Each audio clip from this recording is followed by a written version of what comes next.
بسم اللہ الرحمن الرحیم۔ حضرت بلال حبشی رضی اللہ تعالیٰ عنہ مشہور صحابی ہیں جو مسجد نبوی کے ہمیشہ مؤذن رہے۔ شروع میں ایک کافر کے غلام تھے، اسلام لے آئے جس کی وجہ سے طرح طرح کی تکلیفیں دیے جاتے تھے۔ امیہ بن حلف جو مسلمانوں کا سخت دشمن تھا، ان کو سخت گرمی میں دوپہر کے وقت تپتی ہوئی ریت پر سیدھا لٹا کر ان کے سینے پر پتھر کی بڑی چٹان رکھ دیا کرتا تھا تاکہ وہ حرکت نہ کر سکیں، اور کہتا تھا کہ یا اس حال میں مر جائیں اور زندگی چاہیں تو اسلام سے ہٹ جائیں، مگر وہ اس حالت میں بھی احد احد کہتے تھے، یعنی معبود ایک ہی ہے۔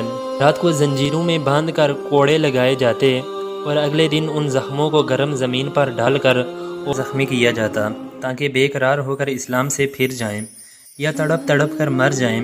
کبھی ابو جہل کا نمبر آتا، کبھی امیہ بن حلف کا، کبھی اوروں کا، اور ہر شخص اس کی کوشش کرتا کہ تکلیف دینے میں زور ختم کر دے۔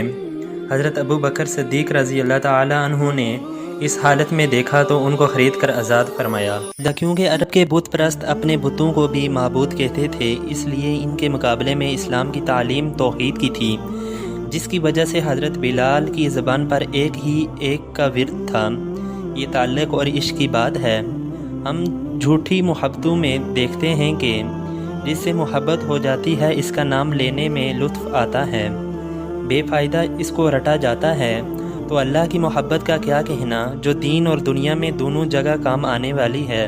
یہی وجہ ہے کہ حضرت بلال کو ہر طرح سے ستایا جاتا تھا، سخت سے سخت تکلیفیں پہنچائی جاتی تھیں، مکہ کے لڑکوں کے حوالے کر دیا جاتا تھا تاکہ وہ ان کو گلی کوچوں میں چکر دیتے پھریں، اور یہ تھے کہ ایک ہی ایک ہے کی رٹ لگائے تھے۔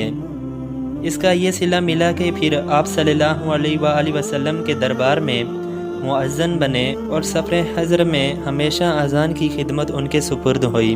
آپ صلی اللہ علیہ وآلہ وسلم کے وصال کے بعد مدینہ طیبہ میں رہنا اور آپ صلی اللہ علیہ وآلہ وسلم کی جگہ کو خالی دیکھنا مشکل ہو گیا، اس لیے ارادہ کیا کہ اپنی زندگی کے جو دن ہیں جہاد میں گزار دوں۔ اس لیے جہاد میں شرکت کی نیت سے چل دیے۔ ایک عرصے تک مدینہ منورہ لوٹ کر نہیں آئے۔ ایک مرتبہ آپ صلی اللہ علیہ وآلہ وسلم کی خواب میں زیارت کی۔ آپ نے فرمایا، بلال یہ کیا ظلم ہے، ہمارے پاس کبھی نہیں آتے، تو آنکھ کھلنے پر مدینہ طیبہ حاضر ہوئے۔ حضرت حسن حسین رضی اللہ تعالی عنہ نے اذان کی فرمائش کی۔ لاڈلوں کی فرمائش ایسی نہیں تھی کہ انکار کی گنجائش ہوتی۔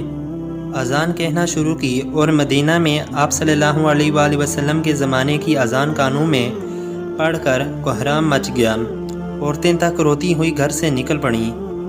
چند روز قیام کے بعد واپس ہوئے اور 20 ہجری کے قریب دمشق میں وصال ہوا۔